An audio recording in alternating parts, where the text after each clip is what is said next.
変身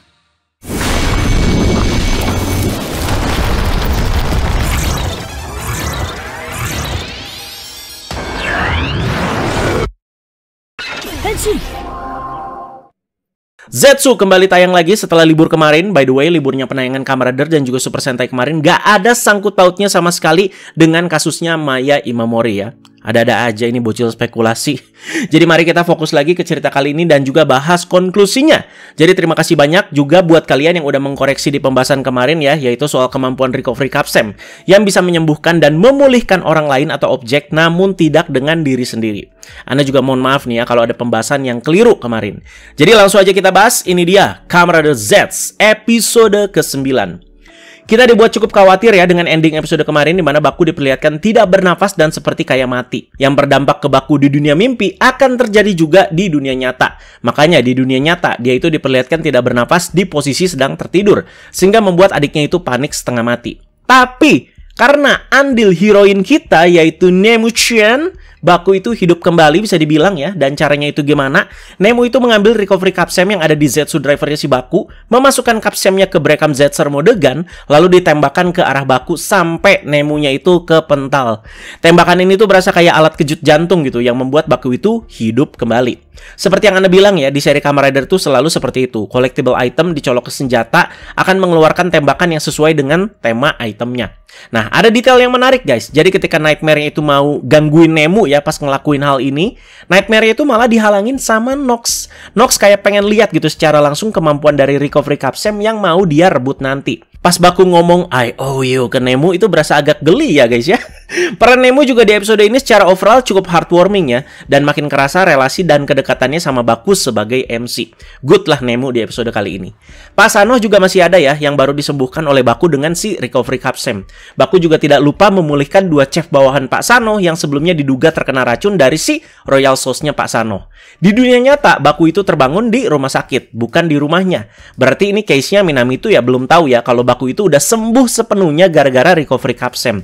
Makanya udah pulih juga di dunia nyatanya. Tapi Minami jadi bener-bener ngawasin Baku dan gak mengizinkan si Baku ini tuh keluar dari rumah sakit. Dan soal keresahannya dia ke kakaknya, di mana tiap Baku itu nolong orang akan langsung dapat kesialan, sepertinya udah mengarah ke hal yang lebih serius nih guys ya. Kalau kita kan dari kemarin kayak masih menganggap soal ini tuh wah iya jokes lucu-lucuan, wah mau nolong orang jadi sial gitu. Tapi ketika diomongin lagi di bagian ini, terlihat ada raut wajah yang berbeda dan kekhawatiran yang serius gitu dari Minami ke Baku ya. Episode ini ngelihat Minami yang marah-marah dan tegas malah makin jatuh hati aneh guys. Apalagi dia itu benar-benar nemenin Baku sampai ketiduran juga.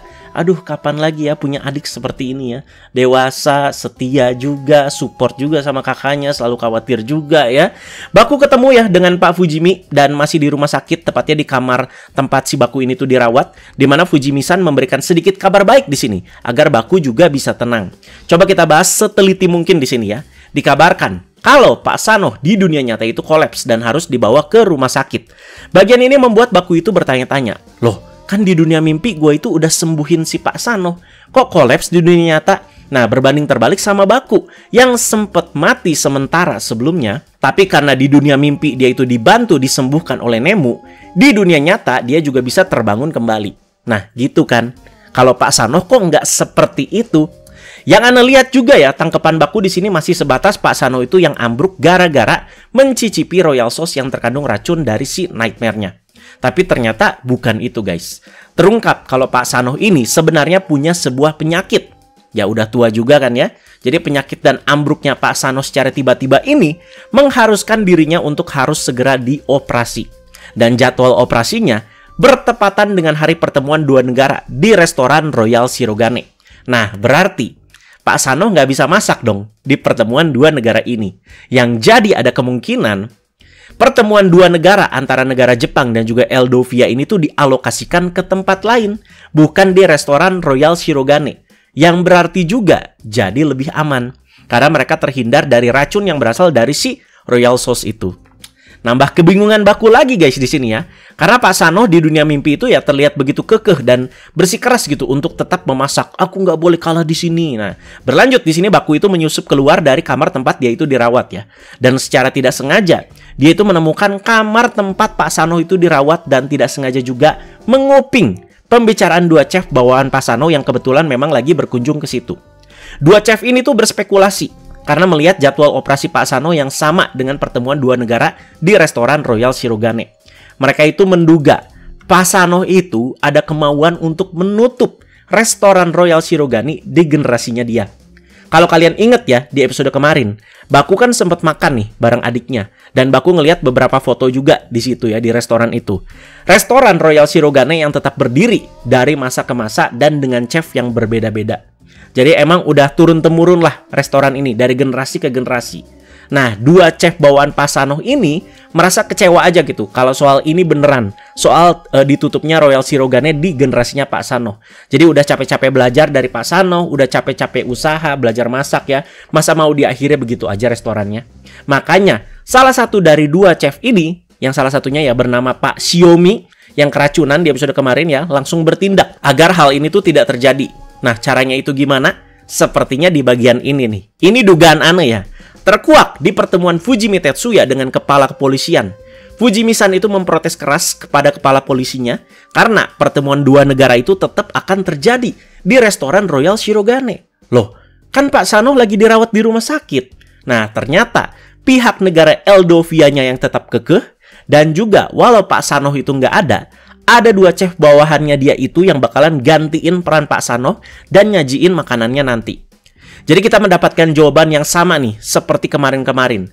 Jika pengen hal ini tuh bener-bener dibatalkan, Fujimi-san itu harus ngebuktiin bacotan black case dia kepada kepala polisi ini tuh secara nyata. Kan sejauh ini kan cuman, ya jangan, tapi kan kayak nggak ada bukti gimana banget gitu ya. Dan dari hasil ngupingnya Baku ya, dia itu langsung mendapatkan clue untuk menemukan lokasi pintu hati dari Pak Sano. Tempatnya itu di mana?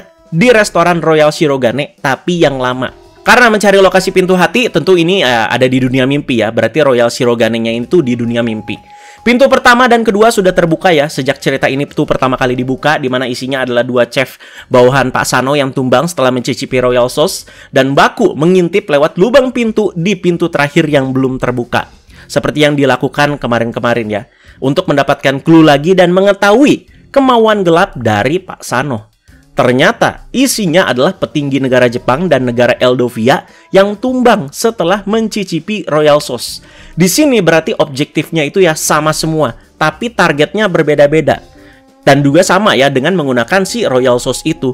Tumbang 1, tumbang 2, dan ini target terakhirnya nih yang bakalan ditumbangin sama Pak Sano ya, secara kasarnya kayak begitu. Nah, di tempat ini juga Baku itu menemukan semacam buku resep keramat yang sepertinya sudah diteruskan dari generasi ke generasi. Di restoran Royal Shirogane ini masih ya. Isinya ada beberapa resep makanan dan tertulis juga di tengah halamannya seperti ini. Mengejar Royal meneruskan cita rasa tradisional ke generasi berikutnya. Kalau misalkan ini Pak Sano yang nulis, berarti membantah spekulasi dua chef bawahannya tadi yang di rumah sakit. Yang katanya Pak Sano itu mau mengakhiri Royal Shirogane di generasinya dia. Tapi sebenarnya kemauan sebenarnya Pak Sano itu ya tertulis di situ di buku resep itu, yaitu penerusan generasi. Tapi di sini dijelaskan kalau ketegasannya Pak Sano di sini diubah sama Nightmare menjadi mimpi buruk. Jadi orang-orang yang seharusnya nih ya jadi penerus Pak Sano malah berusaha dihilangkan di sini. Gak cuman menghilangkan tapi juga membuat nama Pak Sano sendiri ya menjadi buruk. Gak cuman menghilangkan tapi juga membuat nama Pak Sano sendiri menjadi buruk. Kan Pak Sano yang bikin Royal Sauce. Orang yang nyicipin itu kayak keracunan. Secara simpel tentu Pak Sano dong yang disalahin. Kan lu yang buat nih. Nah, jadi sama seperti kayak kita awal-awal nonton episode kemarin. Tumbangnya si Pak Shiomi, kita tuh langsung kayak, wah ini salahnya si Pak Sano nih. Nah, padahal kan racunnya itu asalnya itu dari si Poison Nightmare. Coba, kalian udah nangkep belum seluk-beluknya di sini? Memang sedikit membagongkan ya kerapihan konklusinya di episode kali ini. Jadi ya, goals Baku di sini tentu jangan sampai pintu terakhirnya itu terbuka. Jangan sampai dua negara itu mencicipi Royal Sauce yang udah dikasih racun dan tumbang. Karena kalau sampai iya, nggak cuma membahayakan nyawa aja, tapi nasib Royal Shirogane nih yang katanya mau diteruskan ke generasi berikutnya ya berakhir. Dan lagi, Nightmare-nya bisa outbreak ke dunia nyata. Jadi bukan berakhir aja guys ya tadi si Royal Shirogane, tapi berakhirnya dengan buruk. Jadi nggak cuman, ya kita tutup, nggak gitu doang guys ya, tapi ya berakhirnya dengan buruk. Karena soal si kasus racun ini. Tibalah hari H pertemuan dua negara. Benar yang gantiin Pak Sano di dunia nyata itu ya dua chef bawahannya. Jadi tugas berat juga buat dua chef ini karena harus masak buat tamu penting Plus harus tetap meneruskan tradisi dan juga jiwa dari si Royal Shirogane di momen ini. Tuh, Anda breakdown lagi biar urgensinya di sini makin kerasa ya. Tapi Pak Fujimi juga hadir di pertemuan ini. Jadi ya sebagai usaha terakhir dia menghentikan dua chef ini tuh memasak. Karena kan di satu sisi Nightmare-nya itu belum dikalahkan oleh Baku. Jadi sama-sama saling keras aja gitu di sini ya. Pak Fujimi itu nggak mau black case itu ya sampai terjadi. Dan dua chef ini juga kekeh mau masak demi nama Royal Shirogane. Nggak ada maksud buruk sebenarnya mereka juga ya.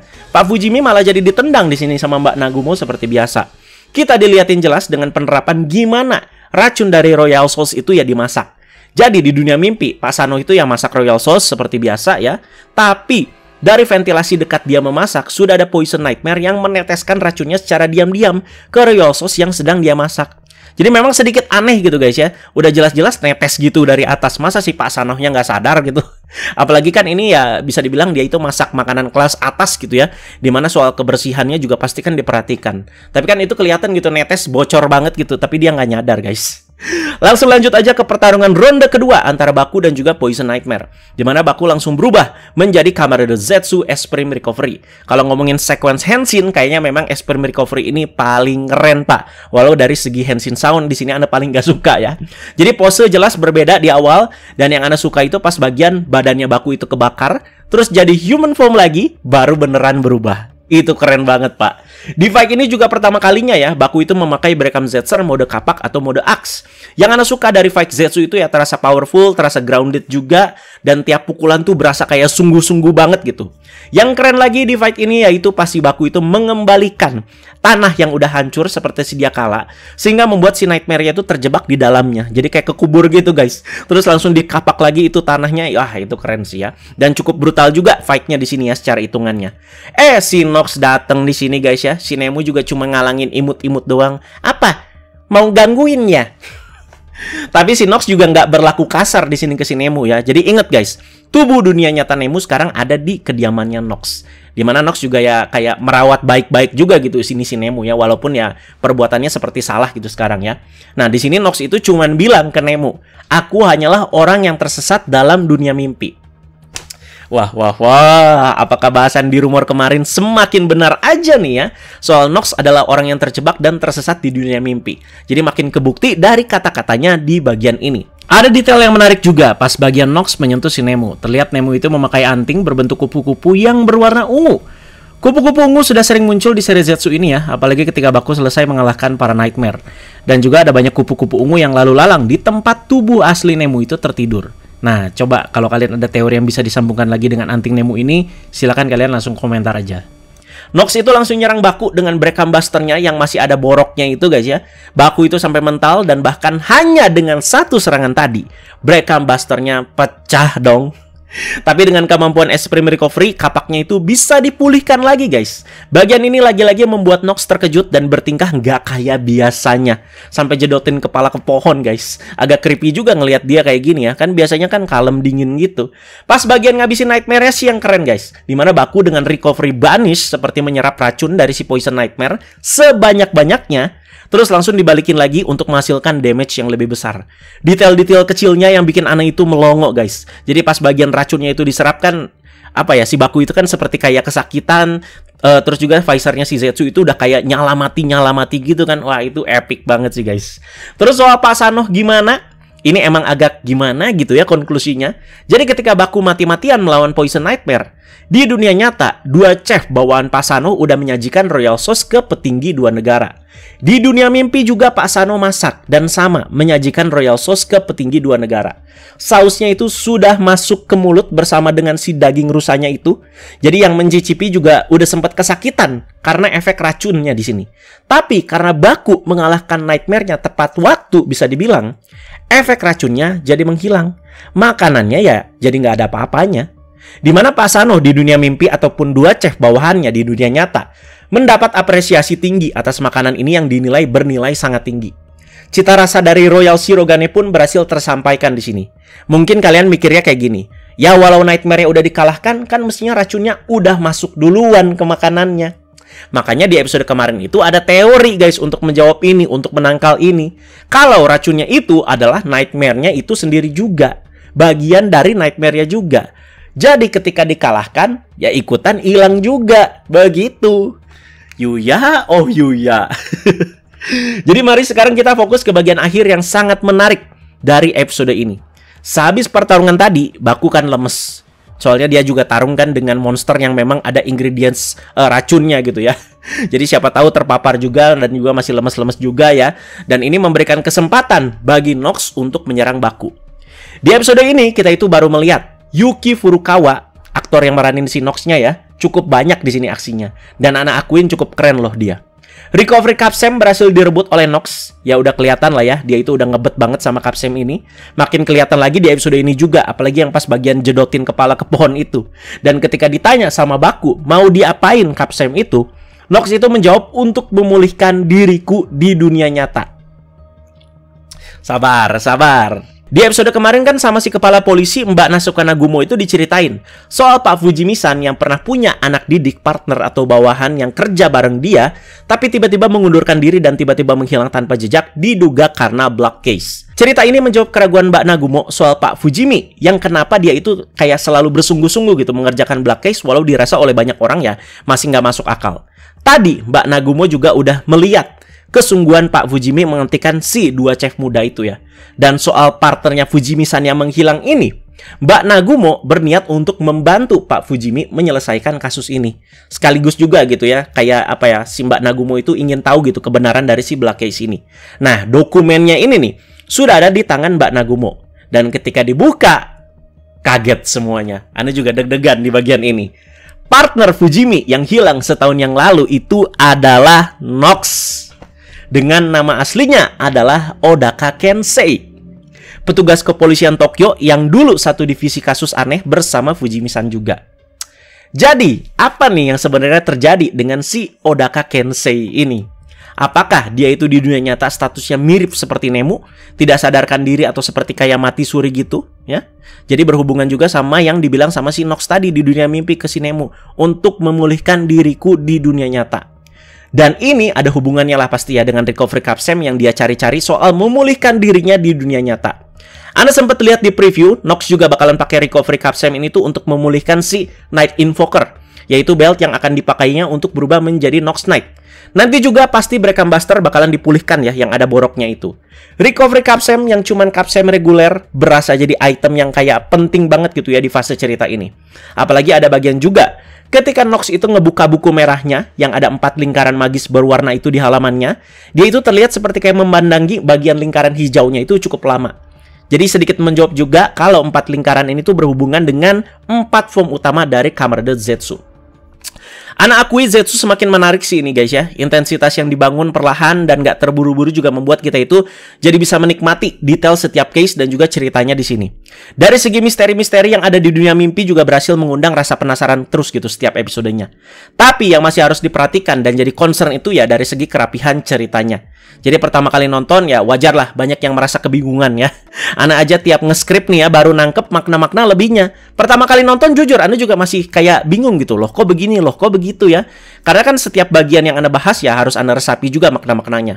Makanya ketika Anda nge-script, Anda itu baru dapet lah detail-detail lebihnya itu kayak gimana ya. Makanya nonton aja bahas-bahas Agan Reza udah nonton episodenya. Niscaya ya. Cerita Kamen Rider yang lagi kalian nikmati secara ongoing ya pasti bakalan jadi jauh lebih seru. Asik. Jadi minggu depan akan ada debut dari Zetsu Extreme Barrier ya. Jadi kita tunggu aja kelanjutan cerita soal Odaka Kensei akan Nox ini juga. Dan jika kalian udah punya beberapa prediksi juga soal ini, silahkan kalian komentar aja di bawah ya. Dan buat Zetsu Idazuma Plasma, sabar ya.